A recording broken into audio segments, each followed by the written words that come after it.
વલસાડ બધેલી જગલાલા હિંગરાજ માસી સમાજ દ્વારા શિવ મહાપુરાણ કથાનું પૂર્ણાહુતિ કરાઈ। વલસાડ તાલુકાના બધેલી જગલાલા હિંગરાજ ગામે માસી સમાજ દ્વારા નૂતન સ્મશાન ગૃહ ઉડાન ખાતે વક્તા શ્રી પંકજદાદા વ્યાસના સાંધ્યમાં તારીખ 9 જાન્યુઆરીથી 15મી જાન્યુઆરી સુધી કથાનું આયોજન કરાયું હતું।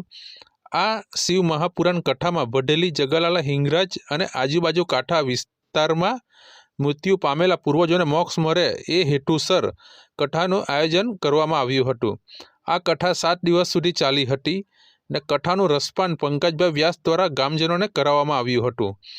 મોટી સંખ્યામાં ગામજનોએ કથાનો લાભ લીધો હતો ને આજ રોજ કથાની પૂર્ણાહુતિ કરાઈ હતી। સમગ્ર કાર્યક્રમ ગામના સરપંચ જીતેન્દ્રભાઈ તંડેલ તથા એમની ટીમ દ્વારા કરવામાં આવ્યું હતું।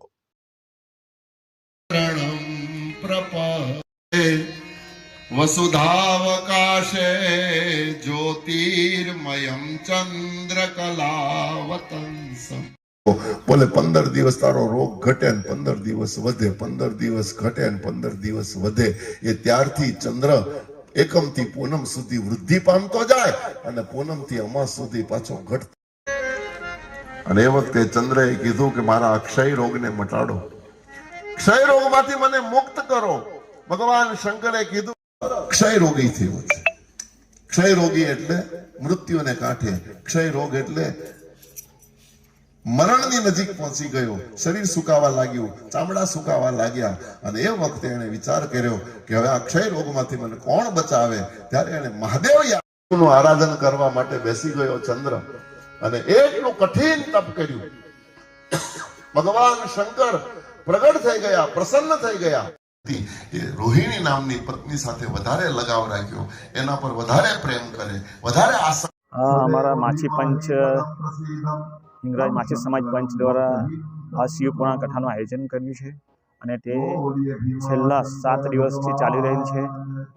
એનો પ્રારંભ 9/1/2025થી થયો હતો, ત્યાંથી સતત આ કાર્યક્રમ ચાલુ રહેલો છે અને ખૂબ જ સુંદર અને વ્યવસ્થિત કાર્યક્રમ થયો છે અને લોકો આખું ગામ મહાશિવ પુરાણની કથા સાંભળવા માટે આવે છે અને શાંતિમયથી કથા સાંભળે છે। અને અમારા કથાકાર શ્રી પરમ પૂજ્ય પંકજભાઈ વ્યાસ એ વ્યવસ્થિત મહાશિવ પુરાણનું રસપાન કરાવ્યું છે। આજે પૂર્ણાહુતિનો દિવસ છે અને વચ્ચે પણ જે હેતુથી જે આ કથા રાખવામાં આવી છે તો એ હેતુ એવો હતો અમારો કે જે અમારા પૂર્વજો જે ગયા છે, ગામથી જેટલા બી પૂર્વજો મૃત્યુલોક પામ્યા છે તો તેના મોક્ષાર્થે અને તર્પણાર્થે આ કથા રાખવામાં આવેલી હતી।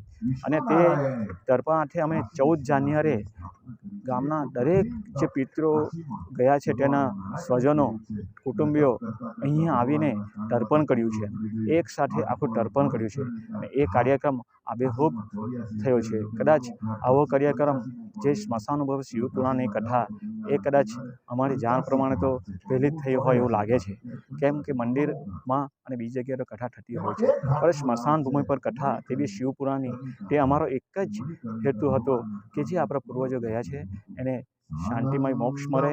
અને તે અર્થે અમે જે આ કથા કરી છે તે ખરેખર અમને હૃદયથી ખૂબ જ આનંદ થાય છે અને એને ભાવપૂર્ણથી અમે આજે કથા પૂર્ણ થાય છે।